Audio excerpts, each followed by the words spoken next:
now we're at the graveyard at the Battle of Badr.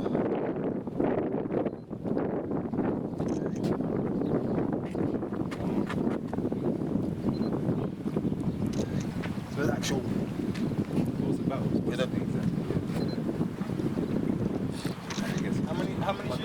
This is the names of all the Shuhada who died at Badr.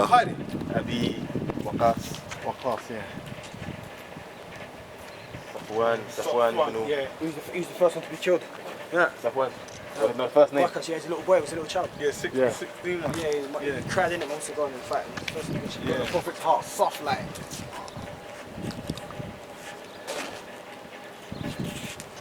This is the pathway that the Muslims took for the Battle of Badr. It's the map.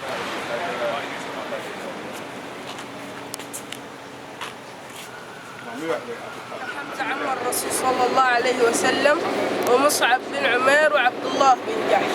وفي آخر المقبرة في السورة الأبيض الأخير هذا قبر جماعة بقية شهداء أحد 67 شهيد، منهم حنظلة غسيل الملائكة وشماس بن عثمان وعبد الله بن جبير قائد الرماة وعمرو بن جمل. وهذا الجبل اللي أمامكم هذا كله جبل أحد. قال الرسول صلى الله عليه وسلم إن أحد يحبنا ونحبه. طلع على هذا الجبل الرسول مع أبو بكر الصديق مع صحابيين فاهتز الجبل من عظمته، فقال الرسول صلى الله عليه وسلم اثبت يا أحد فإن عليك رسول وصديق وشهيد. This is where the archers were.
This guy needs some ducks in this camp.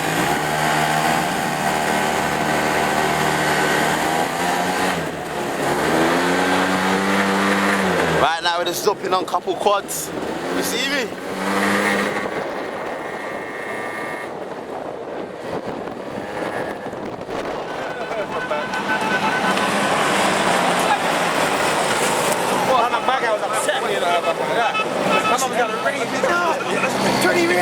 هذا حرام انت هجي. كيف؟ I said one goal. I said okay هذا واحد. But man ain't paying 10 riyal for one goal, bro. I got off 2 goals. By the way, this is Mount Arafat right here. So you see where the camera's zooming in right now, this is Arafat. But the Prophet ﷺ said this whole area is Arafat, but this is the main mountain here.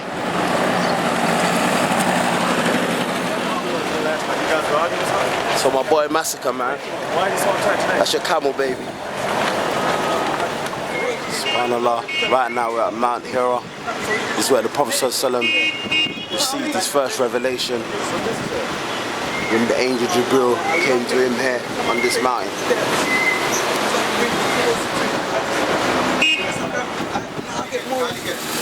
Delegate, listen. How do I get a visa? How do I get visa? I need visa. You want me to clean for you? You get me visa, I clean for you. You don't listen. You get me visa, I clean. You don't give me no money. Just let me pray every salah in the haram.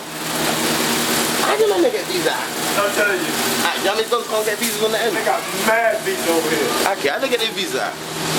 They got connections. Like Washington DC. By coming to Saudi Arabia, one thing I've noticed that one of the best ways of raising your iman is by visiting the Holy Land. Like there's many procedures you can take to raise your iman up to another level. But I think one of the best things you can do is by visiting places like Saudi Arabia. Now I'm with a group of brothers that I've noticed the change. Since we've come here, I've noticed a change with everyone's attitude regarding the deen, regarding their salah, regarding their manners.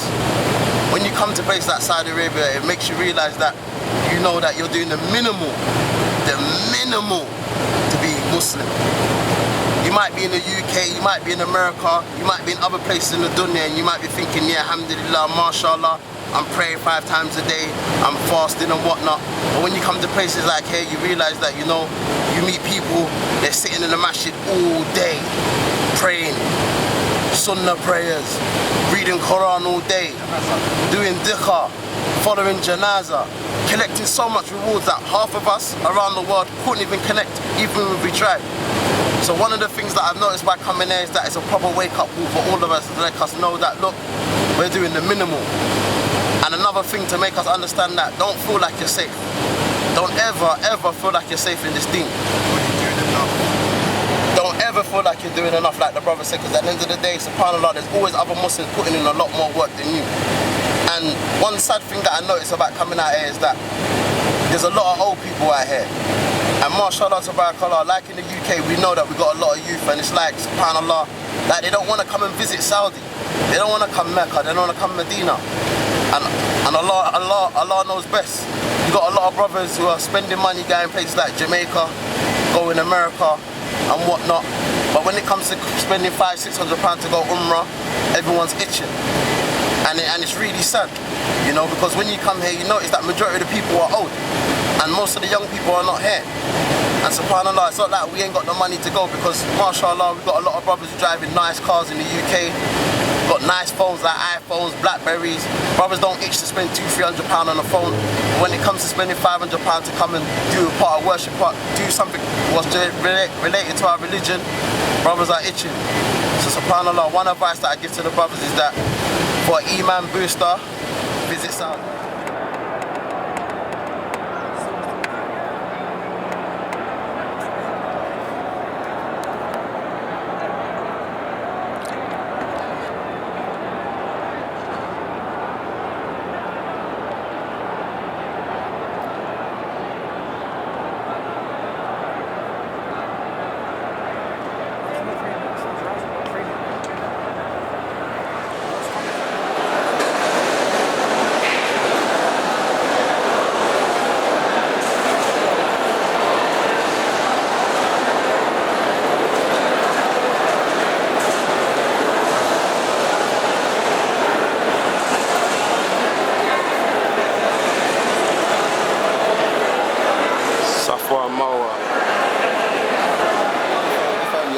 Doing Umrah, do you think it's difficult? What do you think? No, it wasn't difficult at all. Actually, it was easier than I thought it was going to be. SubhanAllah. Because you know, when you read the book, you kind of have this expectation that it's too big or it's going to be very, very difficult. The only thing that makes it difficult is that there's a lot of people involved.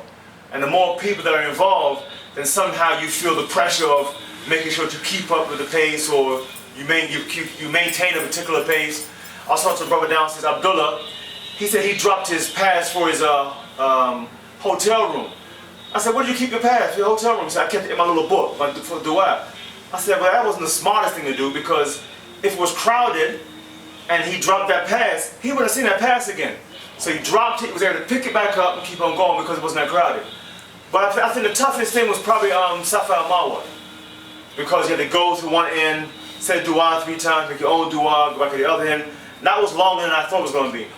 But apart from that, it wasn't that difficult at all. What advice have you got to any other Muslims who have never done Umrah before? Well, I think I heard you say something the other day, might have been today in the ride up here from Medina, which was a very valid and sound advice, is that don't prolong it. You know, if you got money, just do it once. At least just do the Umrah, inshallah. Like you got £500 stacked away, don't worry about going to Ibiza, the Bahamas. Them places are going to always be here. This is a once-in-a-lifetime trip. Some people make the Umrah once and don't actually make the trip again. So a lot of the brothers can't afford to come here. If you put like £100 down a month or £50 down a month, within a year you got your £600–700 and you can come here, inshallah. So my advice is, yeah, I definitely agree with the brothers who say that put the trip down, pay a little bit on the trip, do it, don't prolong it. Even Hajj. It might be 2 or 3 grand, because I used to say that, and I'm making a bit of money. I was like, man, 2 or 3 grand, that's a stretch. But I took my wife to Dominican Republic, and that was almost 2 grand. You feel me? 5-star hotels and all that old jazz. So I was to myself, man, if I just did that, I could tuck away 2 grand nicely and make the Hajj. Cause she ain't gotta go anyway. No disrespect, but she can come in another time. I gotta fulfill my duty with my Lord, you feel me? So the brothers make a lot of excuses, and I know brothers who aren't making much money at all, but they can get the latest phones and PlayStation. I ain't got Xbox and I got a good job. I'm like, how you get Xbox and PlayStation and PS2 and all this old nonsense, and they can't go to make Umrah? And that's about $300-400. You know what I'm saying? So I think brothers gotta get the priorities straight. I'm not just saying because I'm here, I'm saying because I know money is in the West. Brothers can come up with money when they have to. Stop faking, stop delaying, get down with praying, and inshallah, it could be paying. I'm a poet, didn't do it. SubhanAllah. Mecca and Medina, both blessed cities and sacred ground, and it's just a privilege to have the opportunity to come here. I know we have to try our best to come. It's just inspired me to come for Hajj and complete all the rites. And inshallah, this will be a form of purification for me. For really, one thing I always remember from early days in Islam, one ayat that I read that really stuck with me: he succeeds, he purifies his own self, he fails, he corrupts his own self. I.e., the more you listen to things, the more you take in bad, it comes out in you. The more you try to purify yourself, it's just something that really, I know, it get test fair from somebody of knowledge, but it's something that stuck with me, and I believe this is a means of purification for me. Inshallah, Allah will accept our requests. Okay, so what advice have you got to any brothers who've never been Umrah before? Never been Umrah before? What can I say? I've never been Umrah before. This is my first Umrah. Get up and do this thing. You could die tomorrow. Come on, man. It's not a long thing. It's not a long thing. It's not a scaremonger thing either. If you're on this thing, if you're on the deen, if you're on this thing and you're sincere, you know, there's no such thing as tomorrow. You know what I'm saying? There's no such thing as tomorrow. So if you got it, you know, to make it easier for you, see if you can find a good Jamaat to go with as well. Because alhamdulillah, with the big boy right there behind the lens. You know what I mean? And with some good brothers right here, so you know, it made it easier for me. Alhamdulillah. So get out here, brothers, please. Do it for the sake of Allah. Yeah, I mean. Akhi, subhanallah, it's done my Umrah. MashaAllah. You see, I got the clean shaven. Alhamdulillah. You know, alhamdulillah. Akhi, it's been a beautiful experience. Akhi, I can't even describe, words can't describe how I feel right now. Akhi, alhamdulillah. Akhi, it's like, Akhi, from where I came from, and the life I've led before, to actually come to Mecca, and before that Medina, alhamdulillah, Akhi, it's a beautiful thing. Akhi, like, any brother that wants to, that's thinking about doing this, making this journey, Akhi, making Umrah or Hajj, you have to do it, Akhi, you have to do it. It's, first of all, Hajj is the pillar of Islam, and second of all, Umrah. Prophet Muhammad, I think he made 3 Umrahs before he made Hajj. So, Akhi, at the end of the day, Akhi, you need to get on this, inshallah.